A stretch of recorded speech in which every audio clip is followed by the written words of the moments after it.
cái luật nhân quả không những ghi lại đầy đủ những hành động, mà còn cả những lời nói và tư tưởng phát ra.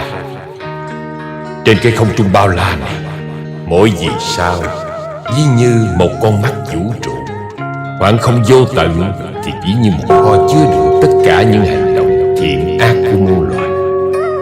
Đừng tưởng những thứ đó sẽ phai đi theo thời gian, mà ta cứ tự do hành động, tự do vọng ngữ, mà bị nó lừa và âm thầm ghi lại. Để một ngày nào đó chúng ta sẽ phải trả giá. Thiên vọng khôi khôi, sơ nhi bất thất, lưới trời lồng lộng, tuy thưa nhưng một hạt bụi nhỏ cũng không lọt được ra ngoài.